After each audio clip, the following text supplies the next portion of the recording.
Olá, pessoal. Sou o professor Isaías, com vocês mais uma vez para mais uma aula de filosofia.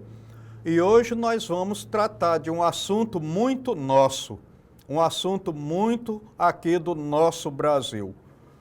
O assunto de hoje é o seguinte: a população jovem brasileira e suas características sociais. Então, a juventude brasileira, formada por cerca de 48 milhões de pessoas entre 15 e 29 anos, segundo o IBGE 2025, é um grupo demográfico diverso, predominantemente negro e urbano. Atualmente, o país passa por um processo de envelhecimento populacional. Isso não acontece só com o Brasil, não é? Acontece em diversos países do mundo, o que torna os jovens cruciais para a renovação cultural, social e econômica da nação. É claro que os jovens também são importantes para o mundo. Não é só a juventude brasileira que é importante para a cultura, para a sociedade, para a economia. Não, em todo mundo é assim. Agora, o Dia Nacional da Juventude colocado aí nesse cartaz, nessa imagem, é um pouco ligado à Igreja Católica. Então, na verdade, em 1992, houve a campanha da Fraternidade da Igreja Católica, que abordou a juventude como o centro da reflexão da campanha da fraternidade. Mas o Dia Nacional da Juventude, ele vai, de certo modo, procurar conscientizar a sociedade como um todo, não só a Igreja Católica, para a situação de vulnerabilidade da juventude. Aí, no plano internacional, a gente tem outras datas que eu não vou falar sobre isso aqui. Agora, é comum se considerar que jovem é toda pessoa que está em determinado grupo de idade, mas não existe consenso na definição da faixa etária que constitui esse grupo. Então, aqui no Brasil a gente entende por jovem uma idade, e em outros lugares do mundo outra idade, mas vamos aqui colocar. Então, a Organização Mundial da Saúde, por exemplo, considera como jovens pessoas entre 15 e 24 anos, critério que é discutido por alguns autores, eu diria até por muitos autores. Já no Brasil, desde 2005, com a criação da Secretaria Nacional de Políticas de Juventude e do Conselho Nacional de Juventude, então, e também o Estatuto, onde foi criado o Estatuto da Juventude, a população jovem é a de 15 a 29 anos, levando em conta o aumento do tempo dedicado à formação escolar e profissional, a permanência maior com as famílias de origem, assim como as dificuldades para conseguir o primeiro emprego, o que implica a necessidade de mais proteção social. Então, aqui no Brasil, como até o processo educativo começa mais tarde para o conjunto da população, acaba que a juventude vai ocupar um espaço de tempo maior, que, como está colocado aí, vai até os 29 anos. Bom, então a juventude brasileira, compreendida majoritariamente como o grupo de 15 a 29 anos, representa cerca de 1/4 da população do país. É muito se comparado, por exemplo, a outros países europeus, por exemplo. Mas acontece que no Brasil também a tendência é esse envelhecimento da população. Vai chegar um momento em que a quantidade de nascimentos será inferior à quantidade de óbitos, né?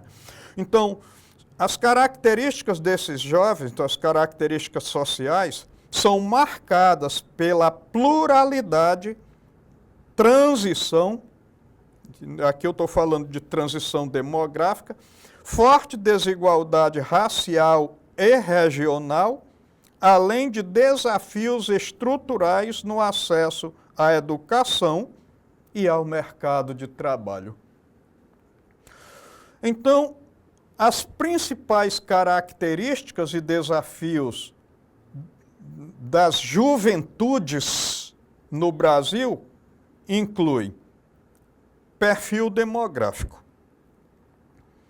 A população jovem está diminuindo em números proporcionais devido ao envelhecimento geral da população. A região norte é a mais jovem do país, enquanto o sudeste e o sul concentram as maiores parcelas de idosos. Então, a juventude, ela não é distribuída igualmente em todas as regiões do Brasil. Diversidade racial. A maioria absoluta dos jovens brasileiros é negra, que é a soma de pretos e pardos, representando o grupo mais vulnerável às desigualdades sociais do país. Então, esse grupo considerado dos negros, pardos, são os menos privilegiados, inclusive, muitas vezes, quando se trata de políticas públicas, infelizmente. Bom, mercado de trabalho.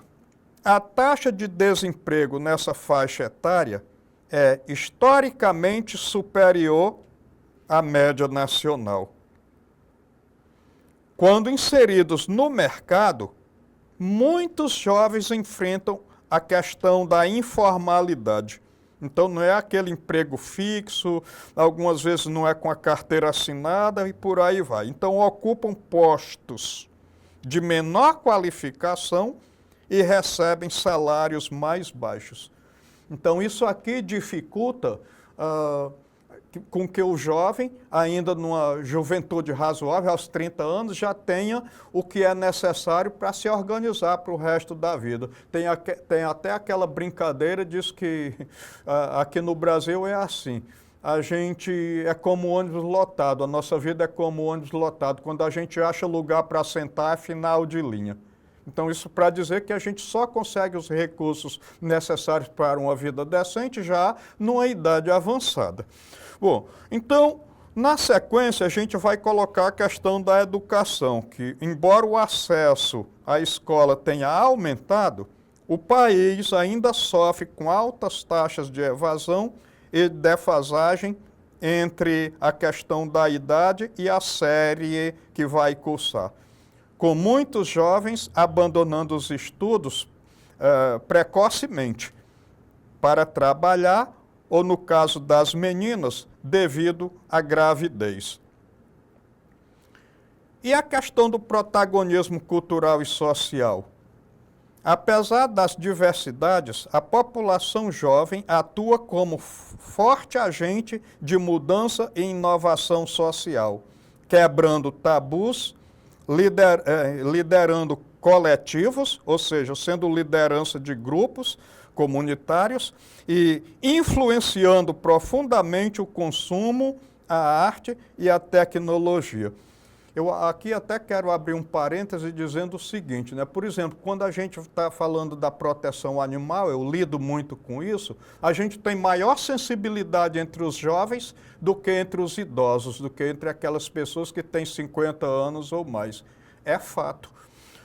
O protagonismo juvenil e políticas públicas direcionadas para garantir direitos básicos, como prevê o Estatuto da Juventude, visam mitigar, ou seja, diminuir a exclusão social e promover a questão da cidadania. Então, falando agora sobre o protagonismo, então aqui, de certo modo, encerrando, protagonismo e liderança. Historicamente, os jovens brasileiros estão na linha de frente na luta por direitos sociais, por direitos estudantis e por direitos ambientais. O movimento estudantil do país é amplamente reconhecido por sua resistência e defesa da democracia, atuando ativamente na formulação e cobrança de políticas públicas eficazes. Essas políticas devem ser capazes de melhorar não apenas a situação da juventude, mas melhorar a situação do conjunto dos grupos sociais. Então, olha, a gente teve um assunto muito breve, essa foi a nossa aula, e eu espero que essas referências que eu estou deixando aí possam contribuir para o aprofundamento do assunto. Não são muitas referências, mas creio que são suficientes para esse aprofundamento. Agradeço muito a participação de vocês até aqui e conto com todos no nosso próximo encontro. Até lá!